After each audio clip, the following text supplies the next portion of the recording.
I have been following this story from the very first alert, reading every official update and every careful word released to the public. As of Sunday evening, February 8th, 2026, the uncertainty surrounding Nancy Guthrie has stretched into an eighth painful day. According to statements from the Pima County Sheriff's Department, the core facts remain unchanged and deeply troubling. Nancy, 84 years old, disappeared in the early hours following January 31st. She left without the life-sustaining medications she depends on daily. There has been no verified proof of life publicly confirmed, and no direct communication authenticated by investigators. With each passing hour, concern intensifies not because of rumor, but because of medical reality. Time, in this case, is not abstract. It is measurable, physical, and unforgiving. The woman at the center, Nancy Guthrie, is described by friends as mentally sharp, faithful, warm, and quietly determined. She rebuilt her life after losing her husband to a sudden heart attack and raised 3 children with steady devotion. Her home sits in the Catalina foothills of Tucson, an area known for wide desert views and towering saguaro cacti. It is the kind of neighborhood where neighbors wave from driveways and evenings are calm. Nancy relied on a walker and managed chronic health conditions, including heart disease requiring a pacemaker and strict medication routines. Doctors have publicly emphasized that missing even short intervals of medication can trigger serious complications. Those details are not dramatic embellishments, they are medical facts. And they explain why this case feels so urgent to her family and to the broader community the night she vanished. Investigators say Saturday, January 31st began as an ordinary family evening. Relatives shared dinner with Nancy before driving her home between 9:30 and 9:45 p.m. She entered through the garage using her walker, and nothing appeared unusual at that time. According to law enforcement briefings, her phone showed no outgoing calls afterward. Her pacemaker monitoring system transmitted normally for several hours. Then, sometime between roughly 1:45 and 2:30 a.m. Sunday morning, that signal stopped. The sudden loss of transmission marked the narrow window that now anchors the investigation. It is a small stretch of time, yet it carries enormous weight. In missing person cases, timelines become lifelines. Every minute inside that window is being examined carefully, methodically, without speculation. From concern to crime scene. Alarm bells rang Sunday morning when Nancy did not appear at church, something friends say she rarely missed. Calls to her phone went unanswered. By noon, family members entered the home and found it empty. Deputies responding to the 911 call quickly determined this was not a routine welfare check. Officials documented signs of forced entry and reported small amounts of blood inside the residence extending toward the porch area. Within hours, the home was secured as a crime scene.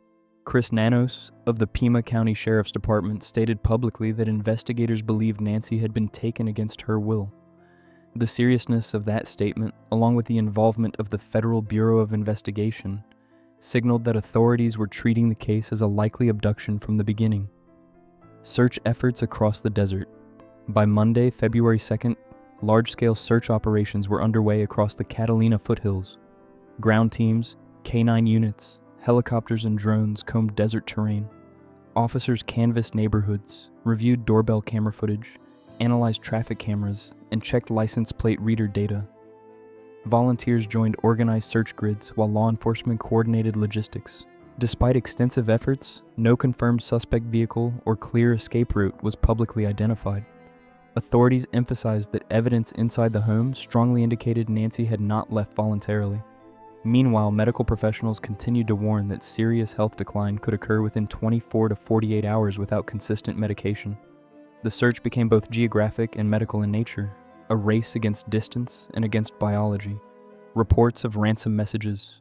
On Tuesday, February 3rd, several national outlets, including CNN, NBC News, ABC News, BBC News, Fox News, and the Associated Press, reported receiving communications claiming responsibility for Nancy's disappearance. The messages demanded millions of dollars in Bitcoin and included details allegedly not released publicly. Law enforcement confirmed the communications were being analyzed by federal authorities, but did not verify authenticity. Officials cautioned that high-profile cases often attract opportunists seeking attention or financial gain. Every message, investigators said, would be examined carefully. But they also urged the public to avoid spreading unconfirmed claims, emphasizing that verified information would come through official briefings. The family's public appeal. On February 4th, Nancy's children released a public video appeal. Sitting closely together, visibly exhausted yet composed, they thanked supporters and addressed whoever might have information about their mother. They asked for proof she was alive and expressed willingness to listen if contact was made. The video spread quickly across television broadcasts and social platforms, drawing attention far beyond Arizona. Vigils formed in Tucson, with neighbors lighting candles and offering prayers. In a second statement days later, the family acknowledged receiving a message and said they were prepared to do what was necessary for her safe return. Law enforcement continued urging that any communication be handled through official channels to protect both the investigation and Nancy's safety. The investigation intensifies behind the scenes. Investigators expanded efforts in multiple directions. Cell tower data, digital footprints, and surveillance systems were analyzed. Cyber units examined blockchain activity connected to ransom communications. Behavioral specialists reviewed language patterns within messages to assess credibility. Hundreds of public tips arrived daily, each requiring evaluation. Some proved unrelated, others required follow-up. Officials repeatedly emphasized patience and accuracy over speed. Medical experts, meanwhile, reminded the public that Nancy's health condition made sustained survival, without proper care, increasingly uncertain. Those warnings were not intended to alarm, but to underline urgency. The case evolved into what many described as a coordinated machinery of law enforcement. Digital forensics, search logistics, and negotiation preparedness operating around the clock. Holding on to humanity, as February 8th closed, no publicly confirmed breakthrough had been announced. The absence of definitive news can feel unbearable, but investigators often withhold sensitive details to preserve operational integrity. In moments like this, it becomes easy for rumors to grow louder than facts. Yet at the center of this story is not speculation, but a family waiting. Nancy Guthrie is not merely a case number. She is a mother, a grandmother, a neighbor. Her children's plea is not about headlines or money. It is about time and survival. Until official updates change the picture, what remains most responsible is patience, compassion, and reliance on verified information. In crises measured by hours, steadiness matters, for investigators, for families, and for all of us watching and hoping for her safe return.